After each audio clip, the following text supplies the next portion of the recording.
Okay, so good evening and welcome to our continuing path, finding our path upwards and upwards closer to Hashem, Zat Hashem, Mesilas Yesharim.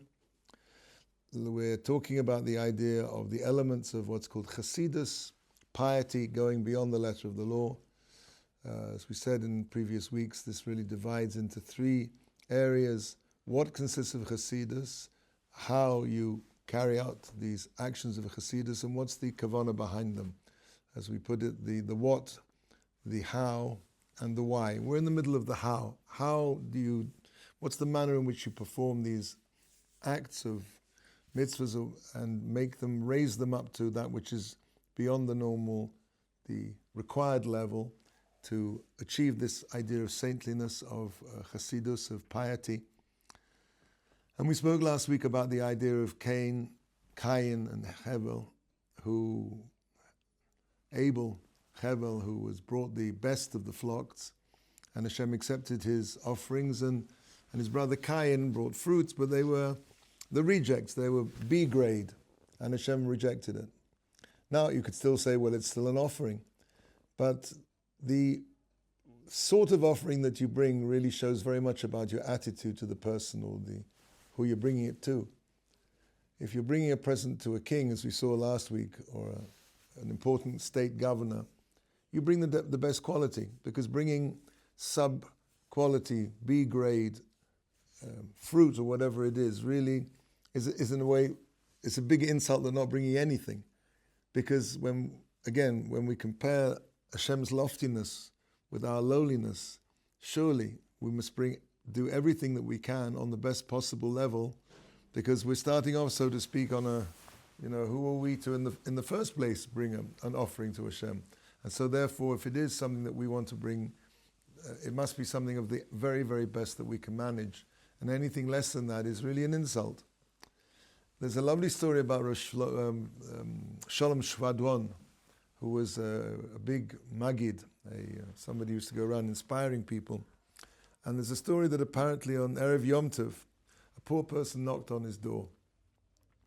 And he just got back from England, and he brought out this beautiful shirt that he bought in, Harrods or somewhere, or Selfridges, some expensive shirt, which was, he was keeping it for Yom Tov, and he took it out and he showed it to the Oni, and to this poor person, and he put it back in the bag, and he said, "Here, you take it."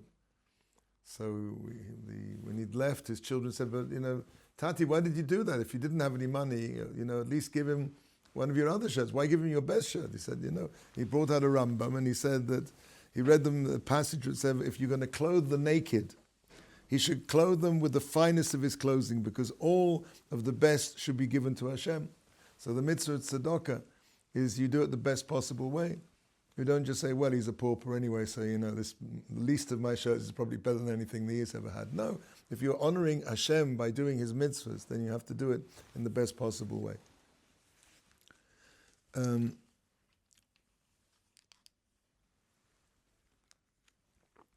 Let's move on.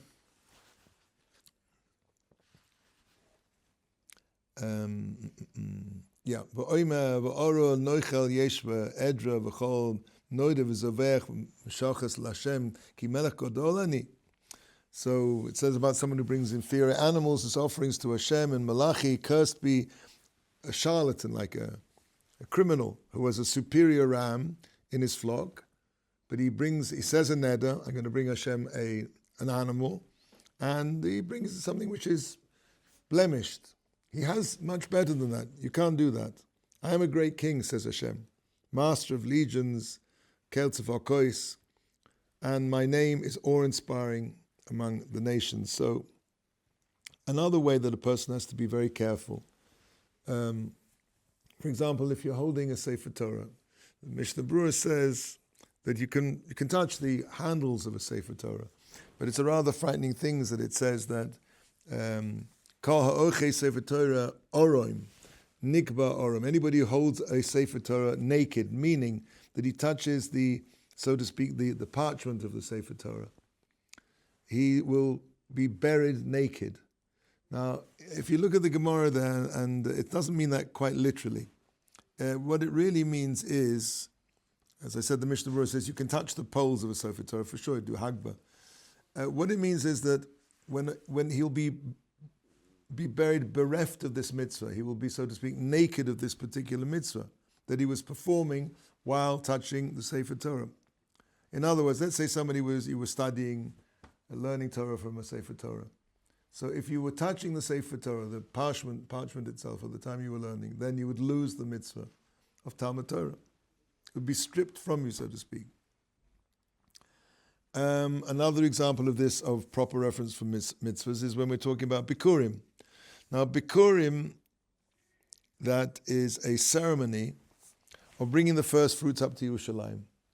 And it was done with tremendous pomp, tremendous ceremony, and people would go out to meet the people bring up the Bikurim. They brought them all the way up to Yerushalayim. And that's really an indication to show us how it is that we are supposed to be mahadeh, to beautify the mitzvahs. And the Mishnah says is in Bikurim, it says over there, Hashor holech nefnechem v'karnov matzupos. They, along with the Bikurim, they would bring an offering of a shore. People would pool their money together and bring an ox as part of the offering. And they overlaid the horns with gold. They hung a wreath around its neck of olive branches. Olive branches because the olive tree is one of the most mushubach of all the trees of Eretz Yisrael, indigenous to Eretz Yisrael, because its leaves are always fresh. And then it says that the wealthy, Hashir Meviim Bikurehem, but Kolossos Shel Zahav. They wouldn't just bring the Bikurim, the first fruits, but they put them in golden baskets. Again, the whole idea is to be mahadeh, to beautify the mitzvah. And it says even the poor who couldn't afford that, they would aniyim besale nitzarim. They would bring them in baskets of willow branches. But these willow branches, the willow is peeled. So make it more white and make it more beautiful. Again, each of us on our level. For a poor person, he can't afford gold, but he could take the willow branches and rather than just leave them as they were, he can peel them and make them look whiter and more beautiful. And also we see there's a hiddur in the Magdus. Shalosha midos b'bikurim, to says bikurim, ve'ito bikurim. There are three kind of aspects to bringing the mitzvah of bikurim of the first fruits. The first fruits themselves, and the things which are called tosefes bikurim, which is supplemental bikurim, and the adornment of the bikurim. So, to explain this, whether the tosefes bikurim were actually the same species as the bikurim, but they were added to the basket. Why? Because it made the bikurim seem more substantial. In other words, to give the whole thing an appearance of something more substantial, more beautiful. Then the adornment of the bikurim, we said before, is decorating the baskets, having beautiful baskets, and also hanging fruit outside the basket. Again, the whole idea, which is to, many more details in the Rambam, in Hilchos Bikurim, you can see of how they did this. The whole idea was to make the mitzvah as impressive, as honorable, as honored, and as important as possible. And this, of course, serves for us as a paradigm that we can extrapolate to every mitzvah that we do. Where anytime you have a mitzvah to do, a person should think to himself, how can I do this in the best possible way? How can I beautify this? How can I make it more beautiful? And we're going to see that actually this is really, a case in point here, is that we're not talking about this. The concept of hiddur mitzvah, that a person is supposed to spend more money, an extra third on buying, let's say you have an esrog, and you can afford to spend an extra third of the value of this esrog, you should do that. That's really a hiddur in the mitzvah itself. That's where the mitzvah, the esrog itself, is a better esrog. But we see that this extends also to the adding other fruit, which is not part of the mitzvah itself. The fruit isn't better fruit, so to speak. It just makes the whole ceremony, the whole performance of the mitzvah from the outside, externally, not the intrinsic value of the mitzvah, better. And that's also called hiddur mitzvah. In other words, the whole point of hiddur mitzvah isn't just limited to the mitzvah itself, but anything connected to it, because of course, the whole principle going on here is to show kavod, to show honor to the mitzvah, and then obviously by showing honor to the mitzvahs, ultimately to honor Hashem. It says, for example, before davening, Rava would put on fine footwear. He changed it, put these silk slippers or whatever they were, and because he says, it says in the pasuk, "Hikoin lekras Elokecha Yisrael," prepare to meet your God Yisrael. It's a pasuk in Amos, and they also said that the Chazal on the pasuk Big Day Esav B'na Hachomudois. In other words, when Rivka took the garments of Esav and clothed them on Yaakov, her younger son, Amar Rabbi Shimon ben Gamliel said, all the days that I served my father, I never served him even 1/100th as respectfully as Esav served his father Yitzhak. Ani shamati es Abba v'chulei, I would serve my father while I was wearing soiled garments. But when setting out to travel, I'd make sure I had a nice clean suit of clothes on. Aval Esav b'shehaya meshamesh aviv lo haya meshamesh ela b'big day malchus. He would put on literally royal garments in order to serve his father. In other words, that's the idea of covered given from the fact that the way you dress. Now, hine imkach the boss of Adam. If that's the way we have to choose the appropriate, respectful attire for performing the service of a flesh and blood human being. So kal v'chomer lemelech malach emlochim. How much the more so Hashem, Hakadosh Baruch Hu, shehu omid lefonov lispalel rui shehu shielbush big day chavod. Therefore, when a person is standing in front of Hashem, it's so important when you're davening. Davening, and the whole essence of davening is to be lifnei Hashem. I'm in front of Hashem. So when a person comes in front of, and the interesting halachas come out from this, because of course it's all according to the what's considered to be respectable in the place where you live. Could be, there's many stories about, for example, there was a Talmud of Rav Moshe Feinstein Zatzal, who whenever he would call the Rebbe up on the phone, he would put on a hat before he asked the Shaila and stand up. The Rebbe couldn't see him, right? But he was way of being mechabed, and we're talking about flesh and blood. So when a person gets up to davening, the question is often asked, should I wear a hat when I'm davening? So the answer really is, if you'd feel uncomfortable not wearing a hat, then you should. In other words, let's say you're going to go and meet the King of England. If you dress in shorts and a t-shirt, and you feel that's fine, right? You don't feel there's a lack in your honor. I'm not saying this la halacha. Obviously, the body has to be covered. But let's say within the parameters of halacha, what's called covered varies very much from one society to another. Back I guess in Victorian days, everybody wore what they call frock coats. Only Rosh Hashivas wear them. But back then, to wear a short jacket, you'd probably look like a workman. So again, back then, maybe 150, 200 years ago, an Orthodox Jew would wear a long coat because a short coat was not considered sufficiently. Again, the whole thing is, but the general rule is within, of course, given that you're observing the halachic parameters of what's considered to be suitable clothing for davening. The next question is, would I be happy to be received by a king of flesh and blood dressed like this? Would I feel that I'm not really dressed up properly? So if that would be the case, then go and put a hat on. If not, then that's okay. A person should comport himself like one who sits before a great human king. So I saw that he has a very nice story here about the Imre Emes, Rav Avram Mordechai from Gur, one of the Ger Rebbes. He once had a meeting with a high-ranking government official, and he felt it was necessary for him to take off his weekday hat and put a better hat on. And so he went and he had the meeting, and they came out just before Mincha. and one of his attendant, his mashbak, brought over to him his regular day hat. He said, "What? You must be joking. I just spoke to an official of flesh and blood, and I put on a better hat. I'm going to take that out of now to go and speak to a Kodesh Baruch with a lesser good hat." So,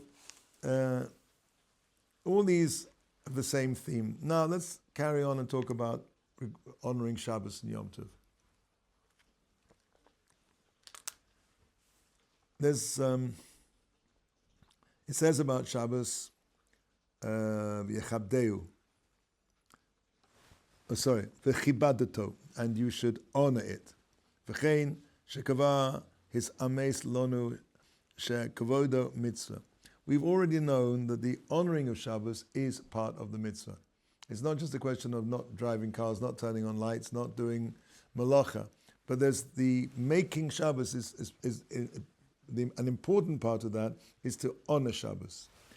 And there are many ways we can do this.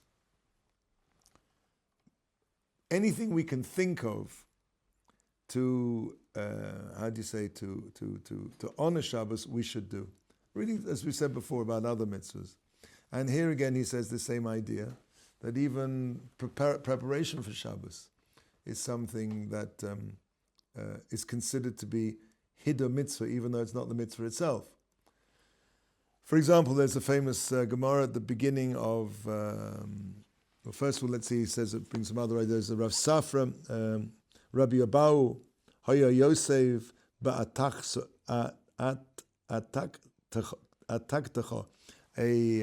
it's like an ivory stool, to show that he was performing a distinguished task, and he would fan the fire. He had to use a special stool just to fan the fire for the cooking of the food on Shabbos. And there's a Gemara in the Mishnah, the Gemara at the beginning of the second parak of Kedushin says, Rav Safra machrech reisha, that Rav Safra would singe the hairs off the head of a fish, of an animal, sorry, not a fish, of like an animal was being prepared for Shabbos. That was back in the day before you got, packets of cholent from the supermarket, and you had to do much more. But the idea, you see, is coming clearly. Rav Malach Shibuta, Rava would salt fish. He'd make, I guess, the modern equivalent of gefilte fish. Rav Huna Madlik Shraga, Huna would light candles. Now, you have to remember, these Amoraim were, some of them, very wealthy people.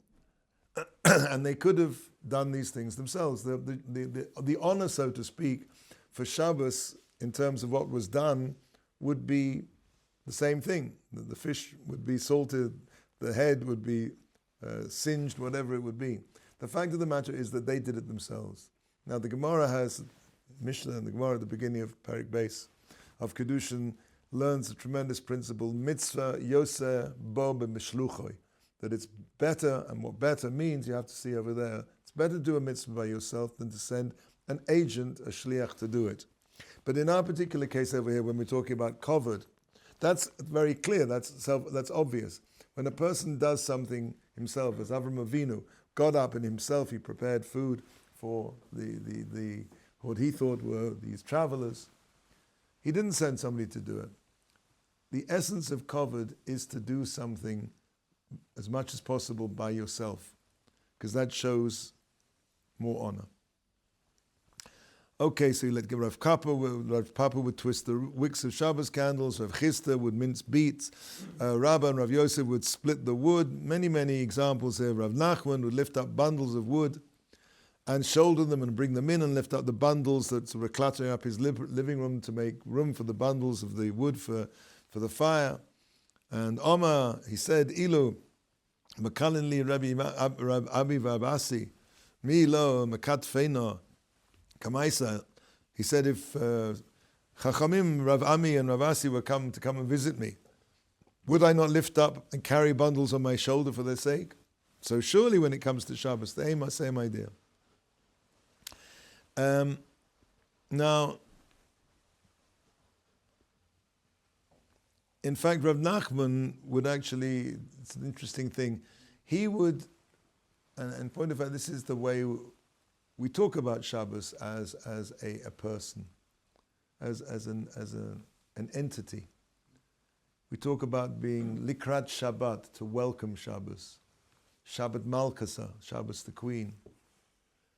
Shabbos has a kind of an identity of being not just the day, not just the time, but like some almost like a spiritual entity. Well, it is a spiritual entity, but almost like a person, so to speak. And Rav Nachman would take lessons from himself based on how he would think about how he could honor a person, and he would do the same thing when it came to Shabbos, setting the table in a certain way.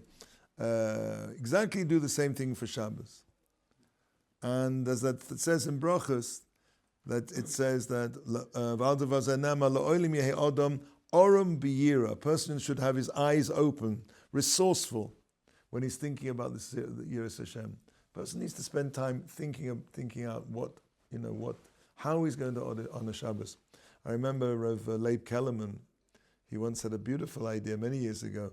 He says, a lot of people, they say, oh, Shabbos is like so long, in the summer, and when's it going to get dark? And why is it that some people don't get it? Some people just like it's a tircha, it's a bother. So he said, basically, similar to this idea, Shabbos is like a person. Shabbos is like Shabbos takes a walk down your street on Erev Shabbos. And Shabbos kind of peeks in the door and sees what's going on. And if he sees people are running around preparing for him to come, for her to come, he sees the candles being lit, the food being, everybody getting ready for Shabbos. So Shabbos will come and spend Shabbos with you. But if Shabbos, when he's walking down that street that Friday afternoon and he sees that people are not really, the table's not laid and like everybody's, wasting time, or they're not particularly looking forward to Shabbos coming to spend Shabbos by them. So Shabbos just keeps on walking down the street. And that's why a person who doesn't, it's not just, of course there's a psychological aspect to this, what a person invests in, he feels more about. Something we've discussed many times. The idea that the heart is drawn after the action. That when a person does things, this leads him to feel a certain way about those things. It's not just that a person thinks a certain way and therefore he feels a certain way because he feels a certain way, he acts a certain way, but the reverse is also true. By putting effort into something, it gives you a connection and an enthusiasm for that thing. That's all psychological, but there's a mystical level to it as well, which is what we're describing. That when you prepare for Shabbos, when you are ready to likrat Shabbos, Shabbos literally comes and bestows on you this feeling of Shabbos, that Shabbos is with you, that you're in Shabbos and Shabbos. And that's something which is not just psychological. It's not just a question of the results of your investment are paid back in your feelings. So this is a very important thing with everything in Yiddishkeit. The same with Torah. People say, "Oh, Rabbi, it's so difficult to learn Torah." If you really put everything you have into learning, and you're serious about it, you will feel the sweetness of the learning. It may not happen immediately, but it will definitely happen, because it's the Torah, so to speak, says, "Yeah, I want to be with this person." The Torah will give herself, so to speak, to the person who's prepared to give himself to her. So as we said, Rav Nachman would notice the things he would do because of, something, Shabbos is something, and Avodas Hashem in general is something which is sort of abstract. So he would take lessons from the way he would behave towards an honored human being and duplicate those.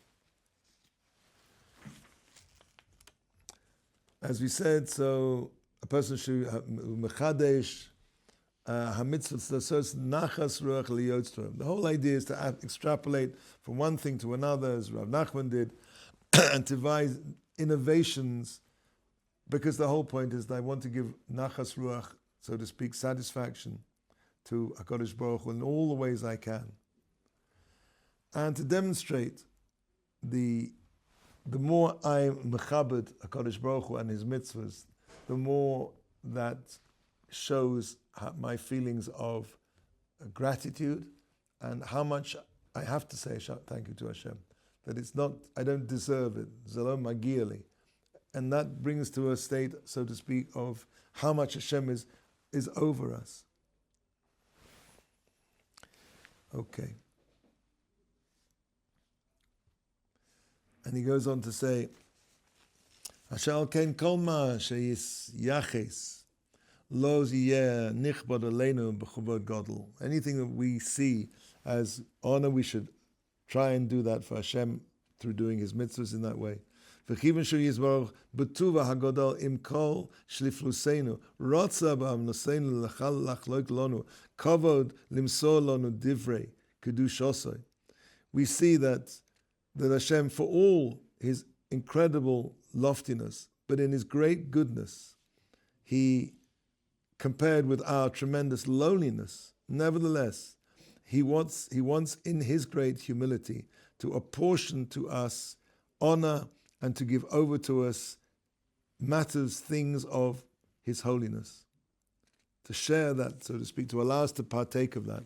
So if that's the case, l'fachos b'chol kochenu nechabdem. So for sure, with all our power, therefore, we have to honor those things as Hashem, so to speak, is reaching down to us in such a way.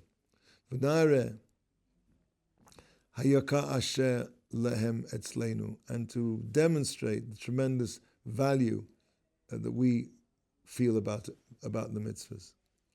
V'tirech shezos hi hayira hamitis shehi yiras haromamus shezachanu sheba tolui hakavod hamiskarev el chibuv ha'ava. This is an important point. This attitude of reverence is what's called yiras haromamus, which is the fear of Hashem's exaltation, which is the true yira. And not, we mentioned this beforehand, and of course that yiras haromamus, this awe of Hashem, is dependent on to the extent that we are mechabed at Hashem. The feeling of Hashem's, the exaltation, our feeling of yira, again, or AWE, as opposed to yiras oynish. We're not talking about the fear of punishment. We're talking about the awe in which we hold Hashem will directly depend on the degree to which we respect Him and we mechabed the mitzvahs and go to great lengths to treat the mitzvahs and therefore Kadosh Baruch Hu with the utmost respect and awe. That evokes in our hearts this awe. That is the true yiras haromamus. And that is our only attachment. That deep reference gets closer to the level of chibuv, love of the mitzvahs out of love.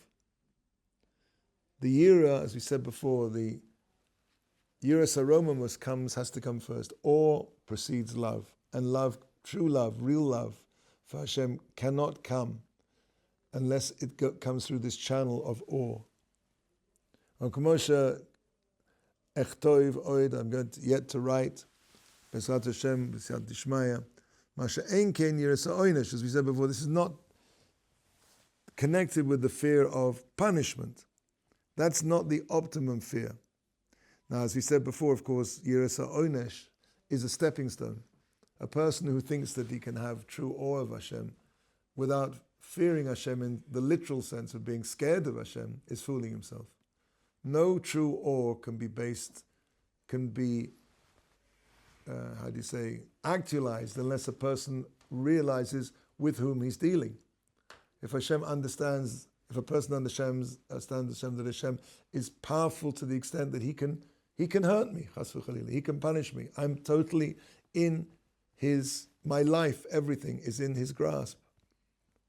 So when he has a fear of the punishment, that fear of the punishment can then develop into yiras haromamus or AWE, and only then that's the next step, he says, that becomes closer to doing the mitzvahs out of love. But it's not the optimum fear, we said, yiras oynish. Okay, we'll take a pause here, and I think next week we'll carry on with talking about Covered Shabbos. There's some interesting ideas here. One idea, I'll just give you a preview, is that there's an idea actually to wear clothes which are not as nice on Friday, to give yourself more of a contrast, to not to eat as nice food, let's say. I have a little mishigas that I have many years ago. I found a shampoo that I really liked very much. So I said, I'm going to keep this just for Shabbos. All of these little things that you can do, which really you'll see make a big difference. Have a wonderful week. With Hashem, we'll pick up next week. Thank you.